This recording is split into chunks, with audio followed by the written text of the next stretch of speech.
Good morning, कैसे हैं आप सब? आई होप सब अच्छे होंगे। ओके, आज मैं इस वीडियो में आपको बताऊंगा स्लाइसिंग क्या होती है। ओके, स्लाइसिंग स्ट्रिंग स्लाइसिंग क्या होती है, हम इसको कैसे यूज करें। ओके, ये सीबीएसई बोर्ड में इसके क्वेश्चंस भी आते हैं।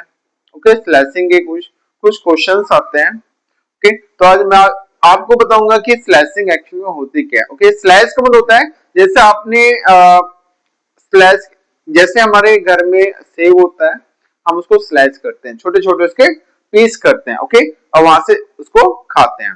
तो इसी तरह सेम पोर्शन यहाँ पर है कि हमारे पास स्ट्रिंग है, कंप्लीट स्ट्रिंग है।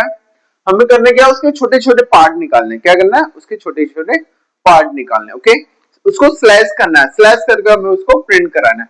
और स्लाइसिंग करने के लिए मैंने आपको बताया रेंज के साथ स्टार्ट, स्टॉप और 3S रूल है। क्या है? 3S रूल है, ये हमारा 3S रूल है कि स्टार्टिंग कहां से करनी है, स्टॉप कहां करना है और स्टेप कितना हमें स्टेप चलाना है। तो इसी कॉन्सेप्ट को यूज करेंगे, हम इसकी स्लाइसिंग करेंगे। ओके, जैसे यहाँ पर मैं कुछ क्वेश्चन लिखता हूं, जैसे मैंने किया यहाँ पर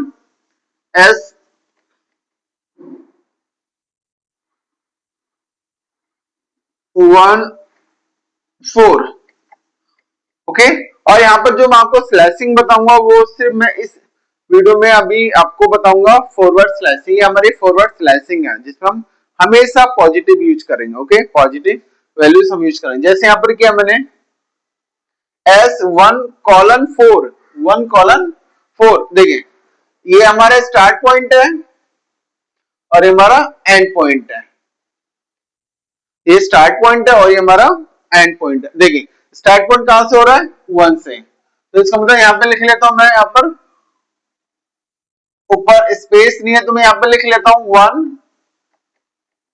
0, 1, 2, 3, 4, 5 एंड 6। ये हमारी फॉरवर्ड इंडेक्सिंग है। क्या?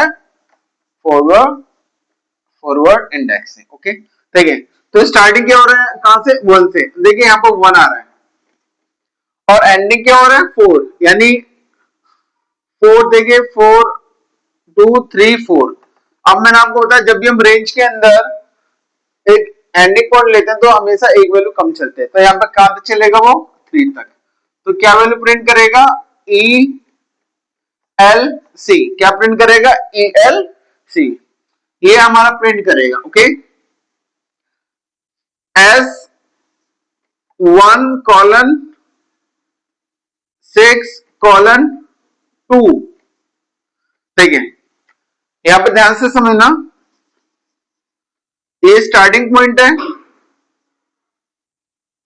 ये हमारा स्टॉप पॉइंट है और ये हमारा स्टेप है।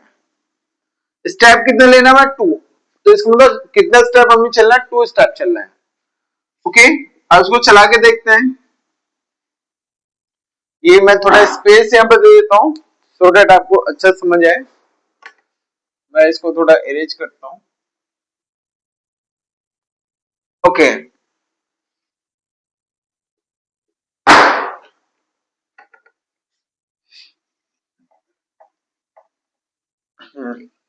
ठीक है।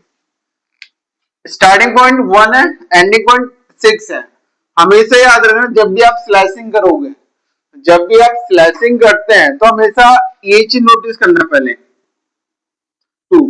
तो ये बताता है कि हमारी इंडेक्सिंग कौन सी है, फॉरवर्ड इंडेक्सिंग है या फिर बैकवर्ड इंडेक्सिंग। मतलब हमें आगे मूव करना है या फिर हमें बैकवर्ड चलना है। तो यहाँ पे देखिए पॉजिटिव आ रहा है, इसका मतलब हमें कहां पे चलना है, फॉरवर्ड इंडेक्स, मतलब फॉरवर्ड इंडेक्सिंग हम यूज कर रहे थे। इसका मतलब मुझे आगे मूव करना है। ओके, तो स्टार्टिंग पॉइंट 1। तो देखिए 1 हमारा यहां से स्टार्ट है, कहां तक चलना है, 6 तक। ये हमारा 6 है, तो मैंने कहा एक वैल्यू कम चलता है, यानी यहां तक हमें चलना है। ओके, देखिए कितना स्टेप लेना है, 2 स्टेप लेना है। कितना स्टेप लेना है, 2 स्टेप। देखिए 2 स्टेप, 1, 2 स्टेप। ओके, तो जहां पे मैंने एरो बनाया है इसका मतलब वो वैल्यू हमारी प्रिंट होंगे। तो क्या रिजल्ट आएगा इसका, इसका रिजल्ट आएगा ECM। क्या रिजल्ट आएगा, ECM। क्यों? यहाँ पर स्टेप कितना चल रहा है, 2 स्टेप। जितना यहाँ पे स्टेप होगा उतना ही हमें मूव करना पड़ेगा। ओके, जितना स्टेप यहाँ पर होगा, आगे यहाँ पर कोई भी स्टेप नहीं है तो बाय डिफॉल्ट हमेशा पॉजिटिव चलेगा, 1 इंडेक्स 1 पॉजिटिव चलेगा, हमेशा 1 स्टेप आपका मूव करेगा। ओके, ऑलवेज अगर आपने यहाँ पर कुछ भी नहीं लिखा है, सपोज करें यहाँ पर मैंने कुछ नहीं लिखा, तो वो हमेशा 1 स्टेप आगे चलेगा। क्या, हमेशा 1 स्टेप आगे चलेगा। ओके, तो यहाँ पर पॉजिटिव है तो हमेशा याद रखना यहाँ पर जो भी स्टेप होता है, ओके, यदि वो स्टेप गिवन है, अब वो नेगेटिव में या पॉजिटिव में, यदि नेगेटिव में तो इसका मतलब बैकवर्ड इंडेक्सिंग करना है, यदि पॉजिटिव में है तो हमें फॉरवर्ड इंडेक्सिंग करनी है। ओके, तो एक और एग्जांपल लेते हैं ताकि और अच्छा में समझ आए। इसको हम थोड़ा इरेज करते हैं।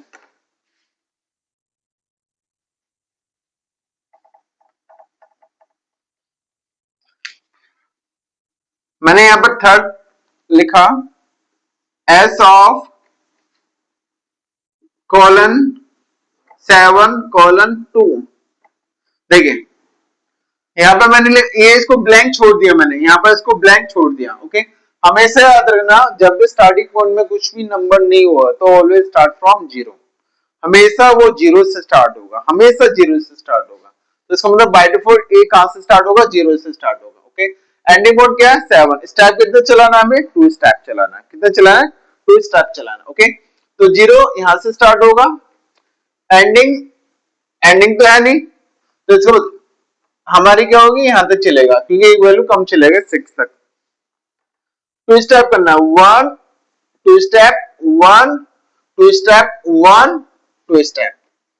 ओके, और जहां पे मैंने ये मार्क किया हुआ है, सॉरी जहां पे मैंने ये मार्क किया हुआ है दिस वन, इसका मतलब वो वैल्यू हमारी प्रिंट होगी। ओके, तो क्या प्रिंट होगा हमारा, एक तो W, एक L, एक हमारा O प्रिंट होगा और हमारा E प्रिंट होगा। 0 W L O and E, तो ये हमारा रिजल्ट आएगा। ओके, अगर मैंने यहां पर सपोज करें मैंने यहां पर लिखा है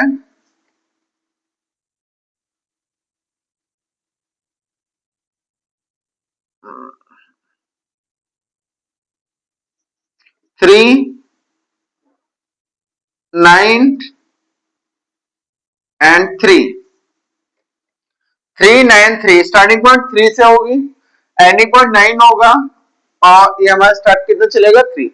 अब एक चीज ध्यान से समझना है, अपन स्टार्टिंग तो आपका ठीक है, जो स्टार्टिंग पॉइंट है मैं इसको,